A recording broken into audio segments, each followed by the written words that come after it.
Assalamualaikum warahmatullahi wabarakatuh. Bismillahirrahmanirrahim. Sebelum kita mencintai keluar, kata Osho, kita harus mencintai diri kita sendiri. Ini dasarnya sudah. Tidak mungkin kita bisa mencintai yang di luar diri kita kalau kita belum mencintai diri kita. Kata Osho, jika seseorang tidak bisa mencintai dirinya sendiri, dia juga tidak bisa mencintai orang lain. Seorang pria yang mencintai dirinya sendiri mengambil langkah pertama menuju cinta sejati.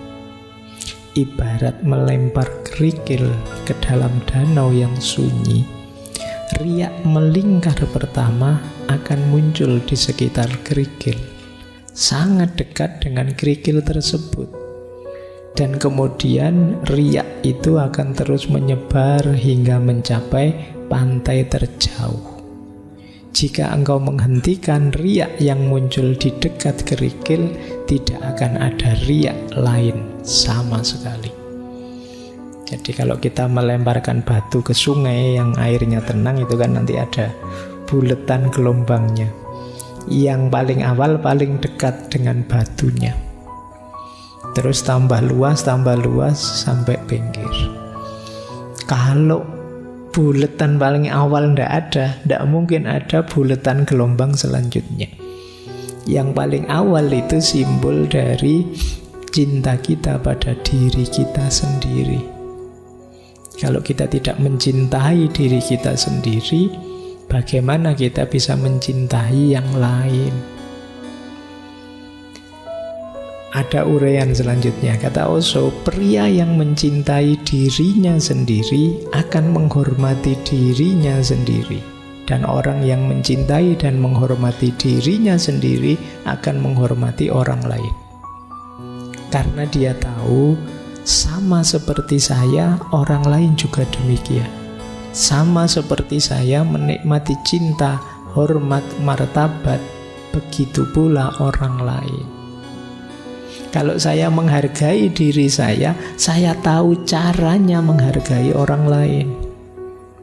Kalau saya mencintai diri saya tahu caranya mencintai orang lain. Gitu loh. Oh, ternyata diperhatikan itu enak. Ya, saya tahu berarti untuk membahagiakan orang lain saya harus memperhatikannya. Jadi kalau kita peduli dengan diri kita akan tahu apa yang membuat kita bahagia, senang, nyaman, dan pada akhirnya kita bisa melakukannya untuk orang lain. Kalau kita jarang mandi misalnya, terus kita ternyata tidak mandi 3 hari tidak apa-apa kok Pak, buktinya saya masih senang-senang saja misalnya, ya kamu akan cenderung misalnya ngasih nasihat ke temenmu, sudahlah tidak mandi tidak apa-apa, saya saja contohnya begini. Kamu contohnya dirimu. Jadi kalau kamu menghargai dirimu, kamu tahu caranya menghargai orang lain. Kalian misalnya yang terbiasa wis kan ada, kalau ngomong kasar misalnya, lu ternyata ngomong kasar itu asik kok Pak. Akhirnya kan kamu juga kepada temenmu yang lain juga seneng ngomong kasar. Jadi ibaratnya seperti itu cinta diri itu. Kenapa sih Pak kok harus cinta diri kita dulu? Bukankah lebih enak mengutamakan yang lain dulu loh? Kalau kamu beres dirimu, kamu mencintai dirimu, berarti kamu mengelola dirimu ke tahap yang sangat ideal. Ada lebih banyak hal yang bisa kamu lakukan untuk yang di luar dirimu. Kalau kamu tidak peduli dirimu kacau acak-acakan, apalagi sakit-sakitan, apalagi gimana kamu bisa mencintai yang di luar dirimu? Kamu sakit misalnya, batuk misalnya, kamu tidak peduli kesehatanmu. Akhirnya saya batuk tidak apa-apa, yang penting yang saya cintai bahagia. Gimana bisa bahagia tiap kali deket kamu batuk? Nanti dia ya malah nutup mulutnya kan. Aduh, kamu disuruh pulang, Anda pulang aja.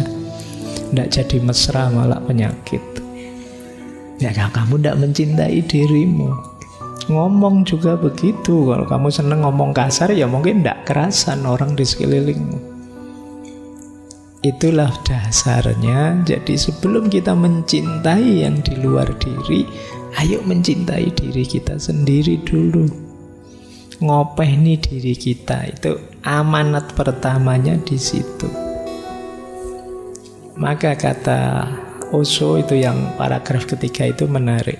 Sokrates berkata, kenali dirimu. Buddha berkata, cintai dirimu. Kata Osho, Buddha jauh lebih benar. Kenapa? Karena jika kamu tidak mencintai dirimu sendiri, kamu tidak akan mengenal dirimu sendiri. Pengetahuan hanya akan muncul kemudian. Cinta yang mempersiapkan landasannya. Kalau kita mencintai diri kita, maka kita akan bisa mengenali diri kita lebih dalam. Tidak bisa ujuk-ujuk mengenali. Cinta harus jadi landasannya. Maka ya Sokrates benar sih, tapi Buddha lebih benar, kata Osho. Karena mencintai diri akan jadi landasan kita memahami diri kita lebih tepat, lebih benar. Itulah mengapa dasarnya cinta itu self-love, cinta diri. Baik, yuk kita lanjutkan. Terus, cinta itu menurut Osho sudah ada dalam diri kita. Tidak usah kamu cari kemana-mana. Kualitas, karakter, sifat, kemampuan mencintai itu kita sudah bisa. Hanya saja tertimbun oleh banyak hal dalam diri kita, oleh ego kita, oleh ambisi kita, dan lain sebagainya. Maka kata Osho, seringkali aku mengatakan pelajarilah seni mencintai. Tetapi yang aku maksud sebenarnya adalah pelajari seni menghilangkan semua yang menghalangi cinta. Ini adalah proses negasi, ibarat menggali sumur. Engkau terus-menerus membuang banyak lapisan tanah, kerikil, bebatuan, dan tiba-tiba ada air. Airnya sebenarnya selalu ada, dia mengalir di bawah. Setelah engkau menghilangkan semua penghalang, air tersedia. Begitu juga dengan cinta. Cinta adalah arus bawah dari keberadaanmu.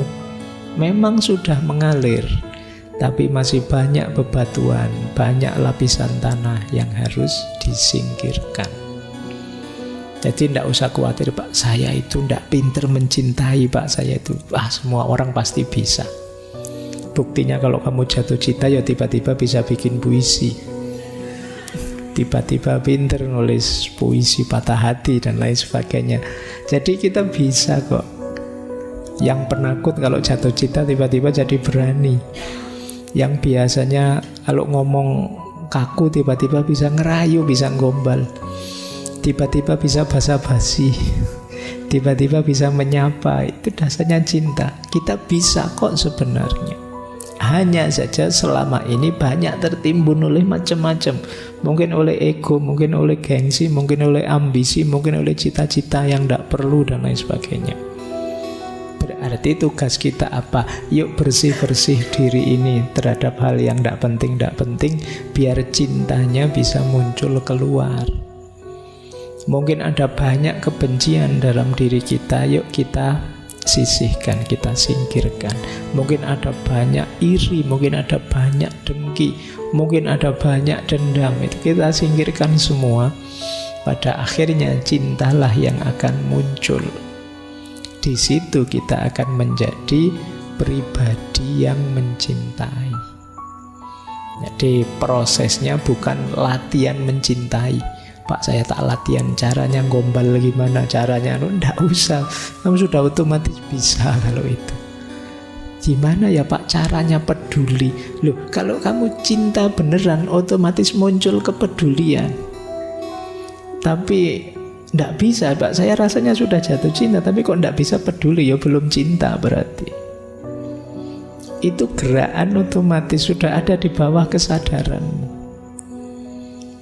Jadi jalannya berarti apa? Bersihkan. Mungkin kamu belum cinta, masih pamrih-pamrih, masih dagang, masih negosiasi dengan yang kamu cintai.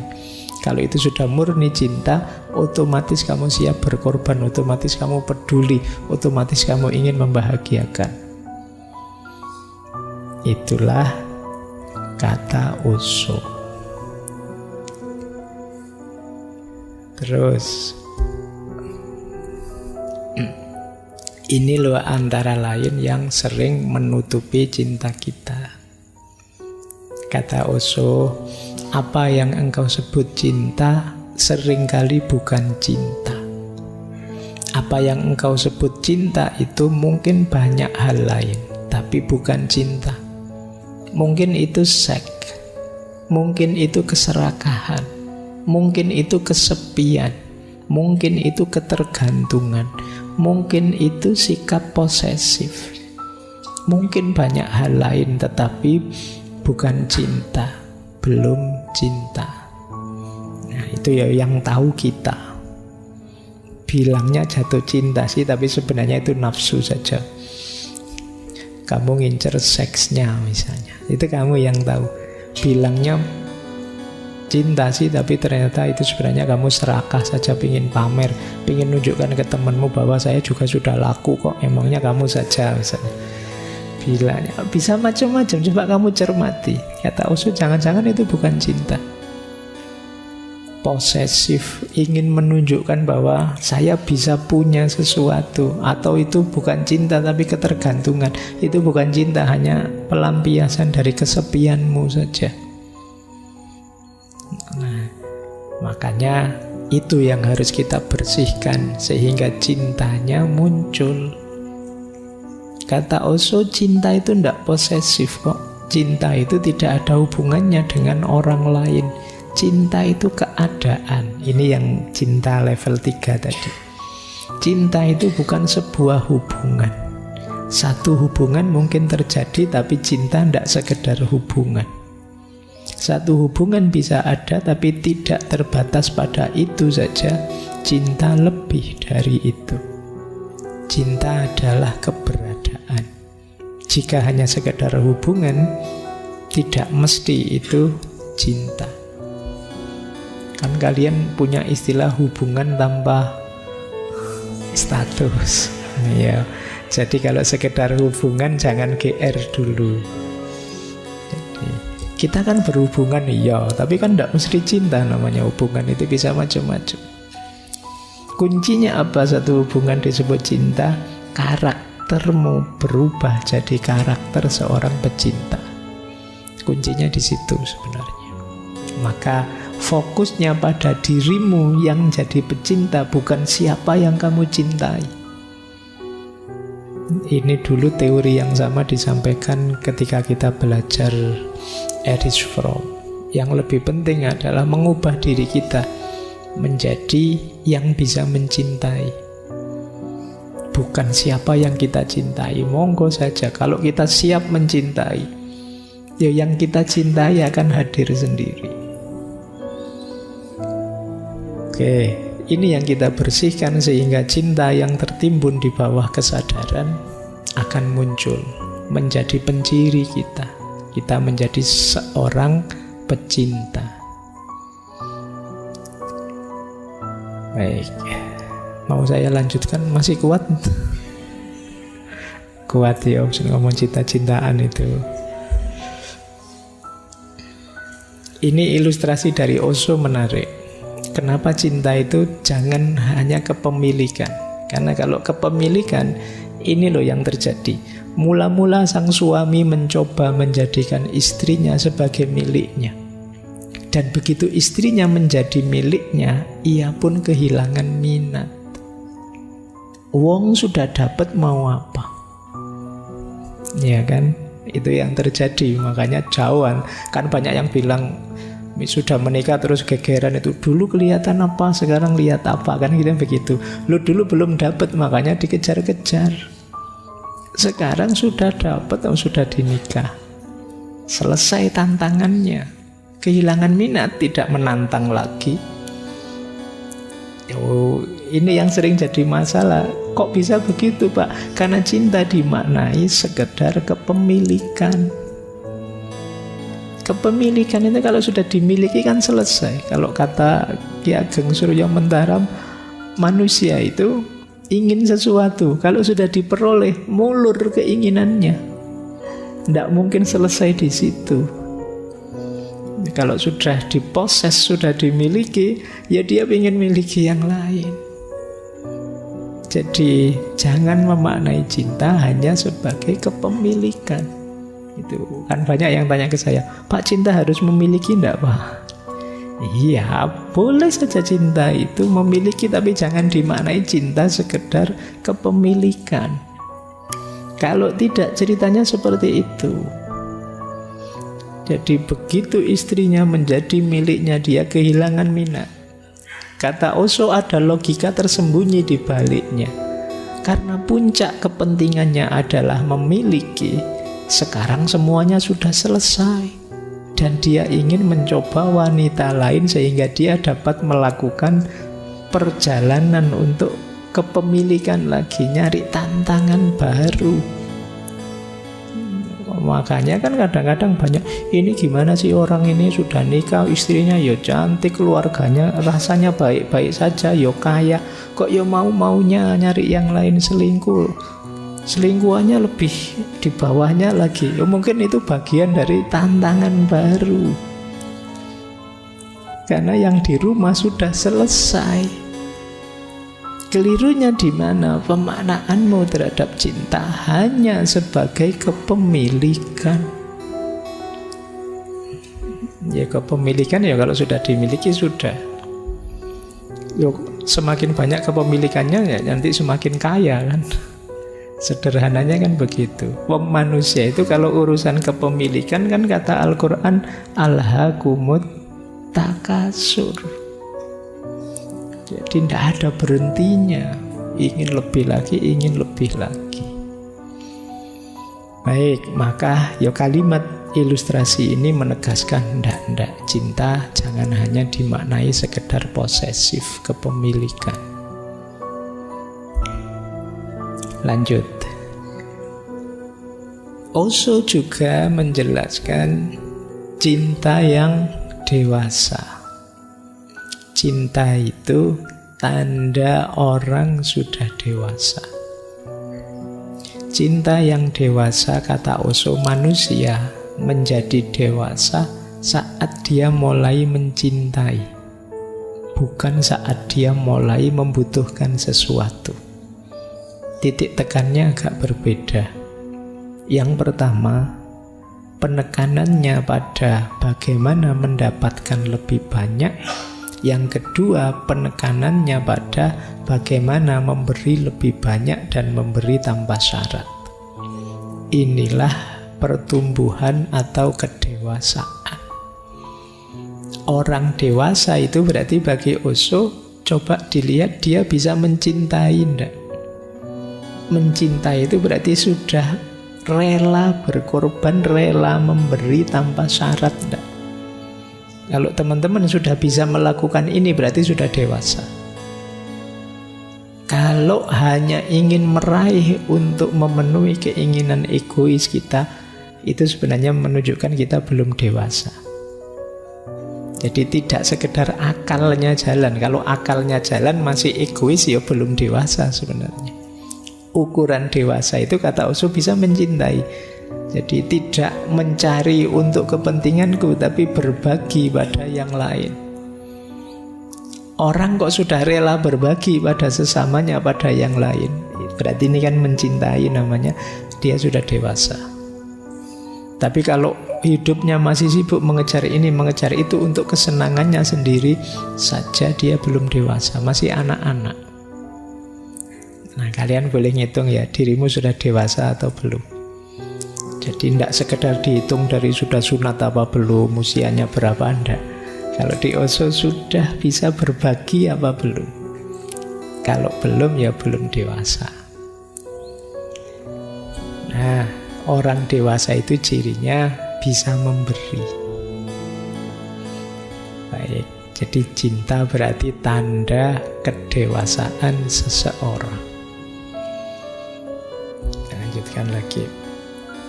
Kalau orangnya belum dewasa tapi mencintai gimana Pak? Berarti sudah jatuh cinta sih tapi masih belum rela berbagi. Masih ingin pamrih-pamrih dia peroleh dari cintanya.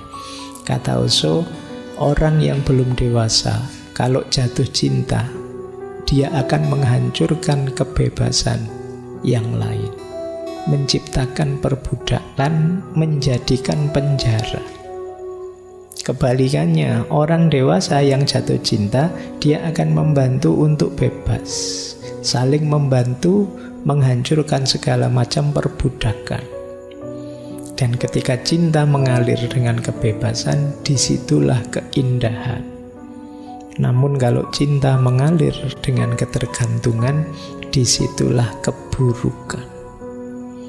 Jadi kalau orang masih kanak-kanak, belum dewasa kok jatuh cinta, biasanya masih sangat egois, maka cinta itu akan jadi sarana hegemoni, dominasi, perbudakan, penjara. Karena yang dia cintai akan dia posisikan hanya sebagai alatnya dia untuk memenuhi kebutuhan dan kepentingannya. Sementara orang dewasa yang mau berbagi tadi, itu kalau jatuh cinta, pada akhirnya justru akan bisa membebaskan yang dicintai. Jadi memberikan yang terbaik pada yang dicintai. Disitulah nanti akan kelihatan indahnya cinta. Jadi itu bedanya. Jadi teman-teman ada di mana dalam cinta ya saya tidak tahu, tapi semoga semuanya sudah dewasa ya. Apalagi sudah mahasiswa, semoga rela berbagi. Ini kalau diomongkan gampang, tapi dalam prakteknya kadang kita itu punya kadar kepelitan kita masing-masing. Entah dalam hal apa, itu sisi egoisnya kita. Ayo latihan berbagi.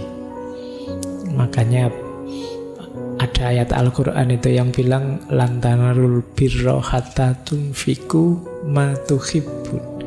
Jadi masih belum disebut kebaikan kalau engkau belum berbagi apa yang engkau cintai. Ini jangan dimaknai tum-tuman pacar ya. Maksudnya kalau ingin berbagi sesuatu itu yang berharga. Jadi berbagi itu sudah dewasa, apalagi mau berbagi hal-hal yang kamu anggap berharga untuk dirimu. Nah, itu cirinya kebaikan. Kalau masih enggak, kalau masih saya punya yang jelek-jelek, barang-barang jelek tak bagi ke orang, itu masih belum kebaikan kan. Karena orang lain hanya kamu anggap tempat sampah saja. Jadi wadahnya barang-barang yang kamu tidak suka. Tapi baik itu, ini saya masih suka ini. Tapi ya sudahlah, kasih sama orang yang lebih butuh mungkin. Nah, ini baru kebaikan. Nah, jadi memang berbagi itu cirinya orang sudah dewasa, sudah matang. Kalau mencintai, ya yang ada di pikirannya untuk kebaikan yang dicintai. Inilah cinta yang dewasa. Baik, kita lanjutkan. Ini menarik kalimatnya. Kalau engkau menyukai sekuntum bunga, jangan dipetik. Karena dia akan mati dan tidak lagi menjadi hal yang engkau sukai. Jika engkau menyukai sekuntum bunga, biarkan saja dia seperti adanya. Cinta itu bukan tentang kepemilikan. Cinta adalah tentang penghargaan. Nah, ini sekalian ngertilah maksudnya ya. Kalau ketemu ini hubungannya dengan posesif tadi. Kita itu cenderung ingin mengambil, memetiknya hanya untuk kepentingan kita. Padahal kalau sudah jadi milik kita, itu kita tidak tertantang lagi. Karena dia akan kita ubah sesuai keinginan kita, tidak seperti dirinya semula sebelumnya. Padahal yang kita sukai, kita cintai itu dia yang sebelumnya tadi. Sekarang kita ubah dia sesuai keinginan kita karena jadi milik kita. Maka jangan heran pada akhirnya kamu sendiri merasa, kemana dulu rasa yang ada ini kok sekarang pergi? Karena engkau yang mengubahnya sendiri. Jadi kalau ada sekuntum bunga, kamu senang, jangan dipetik. Kalau dipetik, kamu bawa ke kamar, kamu tidak akan senang lagi dengan bunga itu. Karena tadi kamu kagumi bunga itu, ditangkainya seperti dia apa adanya. Ini ilustrasi dari tadi loh, bagaimana kita menghargai cinta. Tidak sekedar ingin memiliki. Justru indahnya ketika kita biarkan dia seperti adanya. Itu yang disebut cinta itu membebaskan. Jadi prinsip dasarnya memang freedom, kebebasan. Baik. Ini menarik, ada satu teori dari Osho. Cinta yang sejati itu justru kesediaan untuk sendiri. Ini menarik ya. Kita kan selama ini pokoknya hidup mati berdua kemana-mana bareng. Tapi Osho kebalikannya, enggak. Orang yang benar-benar mencintai itu justru orang yang siap sendiri. Demi apa? Demi kebebasanmu, demi kebahagiaanmu. Dan orang yang siap sendirilah yang dia akan bisa berbagi. Tadi kan cirinya yang dewasa berbagi. Siap sendiri bukan berarti ndak jadi nyari pasangan, Pak, ndak begitu maksudnya. Jadi siap sendiri itu kata Osho, kebenaran eksistensial hanya orang yang mampu menyendiri, yang mampu mencintai, berbagi dan menyelami inti terdalam cinta. Cinta bukan sebuah hubungan, cinta itu keadaan.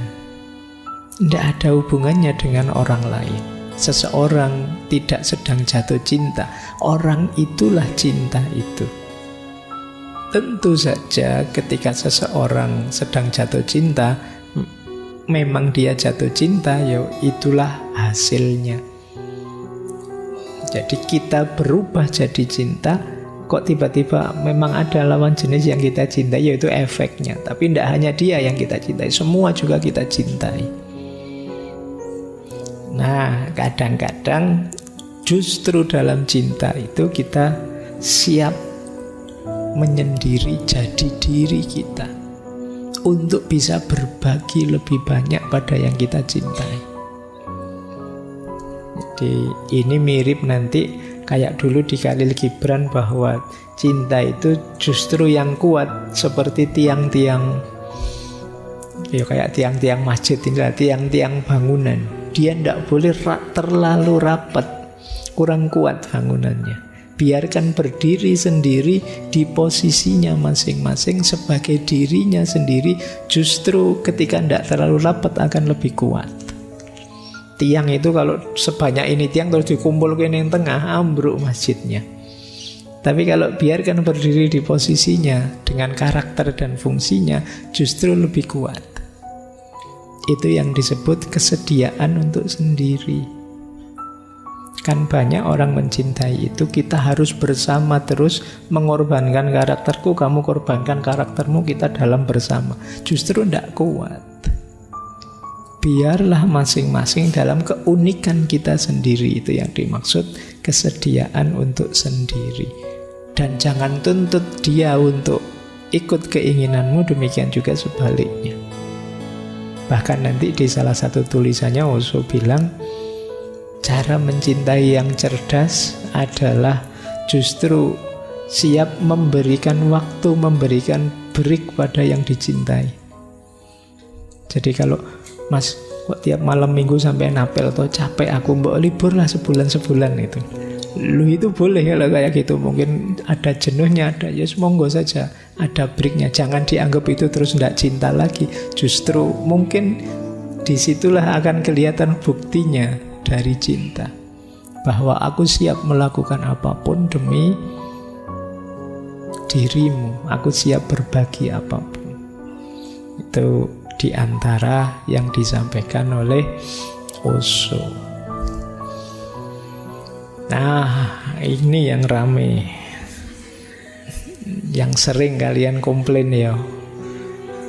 Sejak tadi kan kalimat-kalimat yang rasanya ini kalimatnya anak-anak yang bucin semua tadi ya. Budak cinta. Coba perhatikan ureanya Osho itu ya tentang budak cinta. Ketika saya berkata, jadilah budak cinta, yang saya maksud bukan untuk menjadi pelayan orang yang Anda cintai. Bukan, tidak sama sekali. Saya tidak mengatakan untuk menjadi pelayan seorang kekasih. Maksudku jadilah pelayannya cinta. Gagasan murni tentang cintalah yang harus dilayani. Kekasihmu hanyalah salah satu wujud dari gagasan murni itu, dan seluruh keberadaan tidak mengandung apapun kecuali jutaan manifestasi gagasan murni itu. Bunga, bulan, kekasihmu, anakmu, ibumu, ayahmu, semuanya adalah wujud gelombang di lautan cinta. Namun jangan pernah menjadi pelayan seorang kekasih. Ingatlah selalu bahwa kekasihmu hanyalah satu ekspresi kecil. Sajikan cinta lewat sang kekasih, tapi jangan pernah melekat pada sang kekasih. Ketika seseorang tidak terikat pada kekasihnya, cinta mencapai puncak tertingginya. Saat seseorang melekat, ia akan mulai terjatuh. Engkau akan memenuhi semua kebutuhannya, tapi jangan penuhi keinginan egois atau keinginan fiktifnya. Jangan memenuhi apapun yang benar-benar akan merugikannya. Misalnya, jangan memenuhi egonya, meskipun egonya menuntut. Orang yang terlalu khawatir, terikat, akan memenuhi tuntutan ego. Itu artinya Anda meracuni kekasih Anda. Jadi yang pertama, bucin itu bukan berarti budaknya pacar, budaknya kekasih, tapi budaknya cinta. Budak cinta itu maksudnya apa? Mari kita jadikan cinta sebagai bahan pertimbangan, cara pandang kita, cara hidup kita. Seperti saya bilang tadi, memutuskan apapun, melihat apapun, pertimbangannya cinta. Itulah yang disebut bucin, budaknya cinta, pelayannya cinta, kata Osho.